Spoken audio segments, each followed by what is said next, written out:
Viewing a solar eclipse is said to be one of the greatest visual experiences that someone can have, with a total solar eclipse being even more special because they only occur every few years. And just around the corner, on April 8th, 2024, here in the US, we have a total solar eclipse happening. And this is going to be even more special because the next total eclipse viewable in the US won't occur for another 20 years in 2044. So this is something you definitely want to catch if you can. However, there is a major eye safety concern when viewing a solar eclipse because staring at the sun, even for just a few seconds, can result in permanent vision loss and can even lead to blindness, a medical condition that eye doctors like myself refer to as solar retinopathy, where the sun literally burns a hole in the delicate retinal tissue in the back of the eye. And because nobody wants that to happen, next I'm going to share with you 3 ways to safely view a solar eclipse,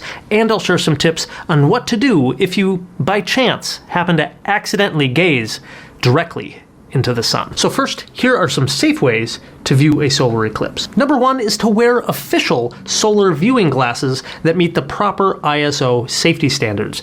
These glasses will protect your eyes from the harmful rays of light while allowing you to enjoy the eclipse without sacrificing your vision. If you do need to pick some of these up, I'll put a link to an official source in the description below for you. A bonus tip here is to first try to put the glasses on before you face the eclipse. And same thing in just the reverse, try to turn away from the sun before removing your solar glasses. And remember that these solar viewing glasses are not the same as sunglasses and polarized filters.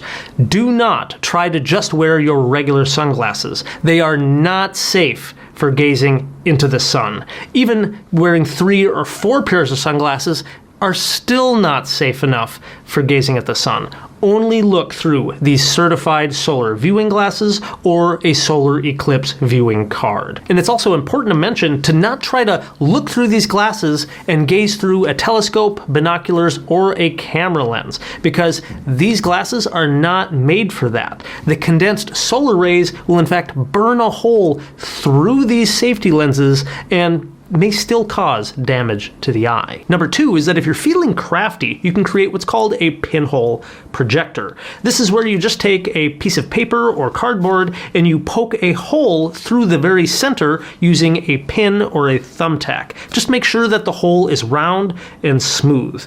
Then with your back facing the sun, you can hold up the pinhole projector and that'll cast an image of the eclipse onto a flat surface, such as a white piece of paper, for example. You can even create a box pinhole projector that's darker inside, and that makes it easier to view the eclipse that way.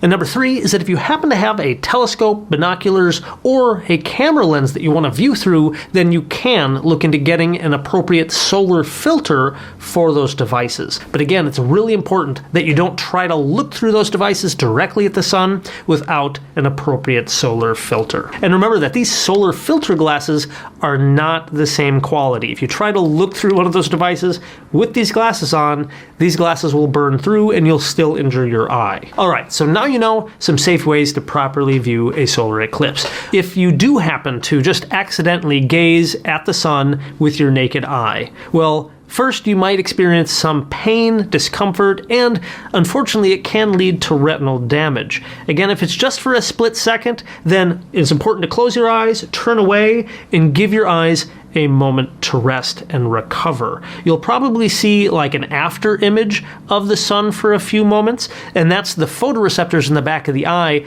being bleached and trying to recover. But it's important to not chance it and look back at the sun without proper eye protection, because there can be a cumulative effect from staring at the sun, and this could lead to permanent retinal damage. And sometimes vision loss from solar retinopathy doesn't happen right away. It happens hours or even days later, with either a permanent black spot, a reduced blurry vision spot, or even just a spot of no vision at all, like it's just completely missing, and it usually occurs right where you had been staring at the sun. But as always, if you are noticing any changes to your eyesight or your vision, contact your local eye doctor right away.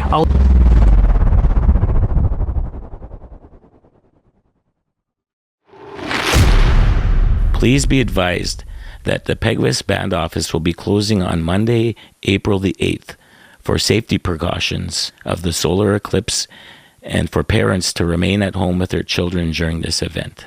The band office will reopen on Tuesday, April the 9th with regular business hours from 9 to 5 p.m. We're sorry for any inconvenience this may have caused. Miigwech.